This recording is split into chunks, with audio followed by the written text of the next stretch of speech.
সকলোকে সুপ্ৰভাত জনাই নতুন এটা ভিডিঅ'লৈ আপোনালোক সকলোকে স্বাগতম জনাইছো। আশা কৰিছো নিশ্চয় আপোনালোক সকলো ভালে আছে। ভালে থাকক, ভালে থকাতে বিচাৰো। আজিৰ দিনটো ভালে ভালে যাওক আপোনালোকৰ তাৰে কামনা কৰিছো। আৰু ভিডিঅ'টো আপোনালোক শেষলৈকে চাই আপোনালোকৰ মন্তব্য কমেণ্টৰ জৰিয়তে জনাবলৈ নাপাহৰিব। আৰু আপোনালোকে বহুত বেছি মৰম দিছে ভিডিঅ'বিলাকত, তাৰ বাবে অশেষ অশেষ ধন্যবাদ। আগলৈ যাতে মৰমবিলাক দি যায় তাৰে কামনা কৰিছো। আৰু আপোনালোকৰ ওচৰত সদায় চিৰকৃতজ্ঞ হৈ ৰ'ম। বাৰু যি কি নহওক, আজি 15 জুলাই ৰাতিপুৱা খবৰকেইটা চাওক। প্ৰথমটো খবৰ যদি আমি চাওঁ তেনেহ'লে গৰিমা শইকীয়া গাৰ্গে মন্তব্য কৰিছে, যিহেতু জুবিন গাৰ্গৰ ছবি অঁকাক লৈ মাননীয় মুখ্যমন্ত্ৰী মহোদয়ে তো এতিয়া যি মন্তব্য আগবঢ়াইছিলে আপোনালোকে হয়তো সেইখিনি সকলো বুজিছে বা শুনিছে বা আপোনালোকে দেখিছে। তেতিয়া এইটো কথা কৈছে যে গৰিমা শইকীয়া গাৰ্গে, আৰু বিশেষকৈ তেওঁ এইটো কথা কৈছে যে তেওঁলোকক এই প্ৰশ্নবিলাক আচলতে প্ৰকৃততে সুধিব নালাগে বা এইখিনিৰ পৰা সোধাৰ পৰা বিৰত থাকিব লাগে। কাৰণ কেলৈ যিটো বিষয় চলি আছে এতিয়া, যেনেদৰে হৈ আছে সেইখিনি, তো তাক লৈ এতিয়া এই বিষয়টো যাতে আঁতৰাই ৰাখে, সেইটো তেওঁ এইখিনি কি কৰিছে মন্তব্য কৰা দেখা গৈছে। তো জুবিনৰ কোনখন ছবি ক'ত আঁকিব বা মই আঁকিবলৈ নিৰ্দেশ দিয়া, তো এইবিলাক আচলতে এই বিষয়ত মোৰ একো ক'ব লগা নাই। তো এনেদৰে জনাইছে গৰিমা শইকীয়া গাৰ্গে, আৰু এইটো কথা কৈছে যে বিশেষকৈ এইবিলাক প্ৰশ্ন মোক নুসুধাই ভাল বুলি এনেকুৱা ধৰণৰ এটা মন্তব্য কৰা দেখা গৈছে। আৰু হয় আমি যদি চাওঁ তেনেহ'লে ক'ত ছবি কোনে আঁকে এতিয়া সেইখিনি যি অনুৰাগী তেওঁলোকে গম পাব। বাকী আৰু তেওঁলোকে কোনো ধৰণৰ ক'বলগীয়া নাই বুলি এইদৰে মন্তব্য কৰা দেখা গৈছে। নেক্সটটো খবৰ যদি চাওঁ, অসমত নতুন সন্ত্ৰাসৰ আৰম্ভ হৈছে।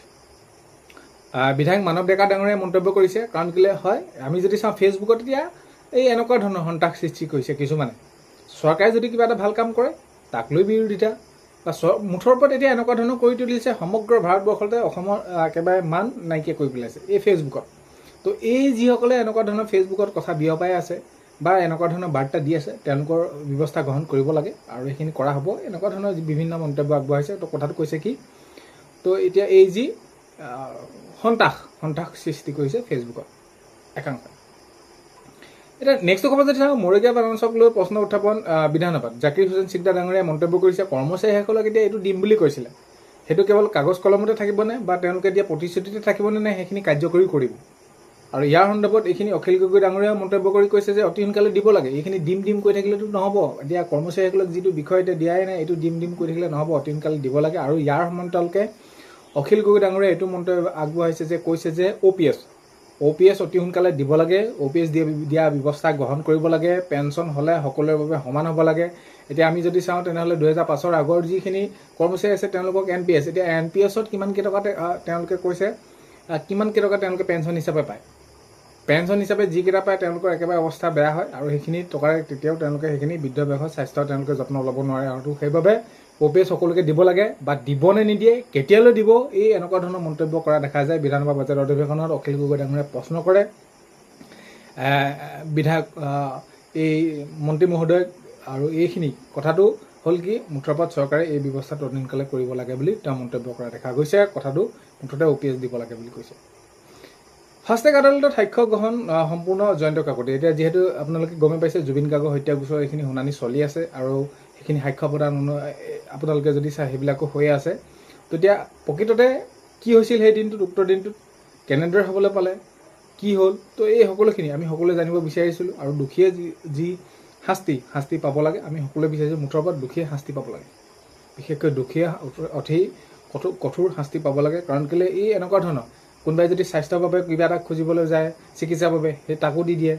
শিক্ষা কিবা এটা ক্ষেত্ৰত যদি যায় তাকো দিয়ে, মেডিকেলত কিবা এটা কাৰণত যদি যায় তাকো দিয়ে। তো সকলোকে সহায় কৰা ব্যক্তিজন যদি অৱশেষত এইদৰে মৃত্যু হ'ব লগা হয়, তাতকৈ আৰু দুখৰ বিষয়ে ক'ব নোৱাৰে। নেক্সট খবৰ যদি চাওঁ, ৰাজচক্ৰ নথকা সমষ্টিত নতুনকৈ গঠন কৰা হ'ব ৰাজচক্ৰ। মাননীয় মুখ্যমন্ত্ৰী মহোদয়ে বিধানসভা বাজেট অধিৱেশনত তেওঁ মন্তব্য কৰিছে যে ৰাজচক্ৰ যোন সমষ্টিত নাই, যি সমষ্টিৰ ৰাজচক্ৰ নাই, তাত নতুনকৈ কি কৰা হ'ব, ৰাজচক্ৰ গঠন কৰা হ'ব বুলি মুখ্যমন্ত্ৰী মহোদয়ে মন্তব্য কৰা দেখা গৈছে।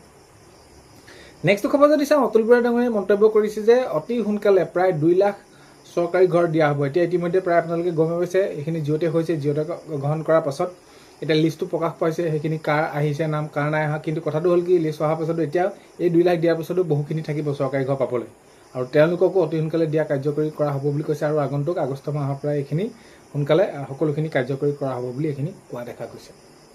নেক্সট খবৰ যদি চাওঁ, বৰপেটা কেৱল এখন ঐতিহাসিক নগৰেই নহয়, ই অসমৰ আধ্যাত্মিক চেতনাৰ উজ্জ্বল তীৰ্থস্থান। বিমল বৰা ডাঙৰীয়াই এইদৰে মন্তব্য কৰা দেখা গৈছে। বিমল বৰা ডাঙৰীয়াই কৈছে যে বৰপেটা কেৱল এখন ঐতিহাসিক নগৰী নহয়, ই অসমৰ আধ্যাত্মিক চেতনাৰ উজ্জ্বল তীৰ্থস্থান বুলি বিমল বৰা ডাঙৰীয়াই মন্তব্য কৰিছে। আৰু ইয়াক লৈ আমি গৌৰৱ কৰোঁ বা ইয়াৰ যি বৰপেটা তীৰ্থস্থান ঐতিহাসিক, তো তাত আমি কি কৰিম, এইখিনি আমাৰ ফালৰ পৰা যিখিনি কৰিব লগা আছে সকলোখিনি কাম কৰিম। নেক্সট খবৰলৈ আমি যদি চাওঁ, জুবিন গাৰ্গক লৈ টনা আজৰ নকৰিবলৈ গৰিমা শইকীয়া গাৰ্গে মন্তব্য কৰিছে। গৰিমা শইকীয়া গাৰ্গে কৈছে যে জুবিন গাৰ্গৰ নামটো এই বিভিন্ন বিষয়ক টনা আজৰ কৰি থাকিব নালাগে। তেওঁ যি ভাল পাইছিলে, যেনেদৰে থাকি ভাল পাইছিলে, তেনেদৰে তেওঁলোকক সেইখিনি এতিয়াও থাকিবলৈ দিব লাগে। তো টনা আজৰ কৰি থাকিব নালাগে বিষয়বিলাক। তো এনেদৰে মন্তব্য কৰা দেখা গৈছে।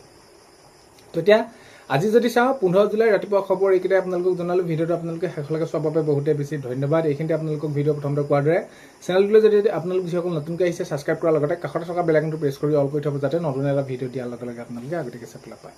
আজিলৈ মানে অন্য এটা ভিডিঅ'তে লগ পোৱাৰ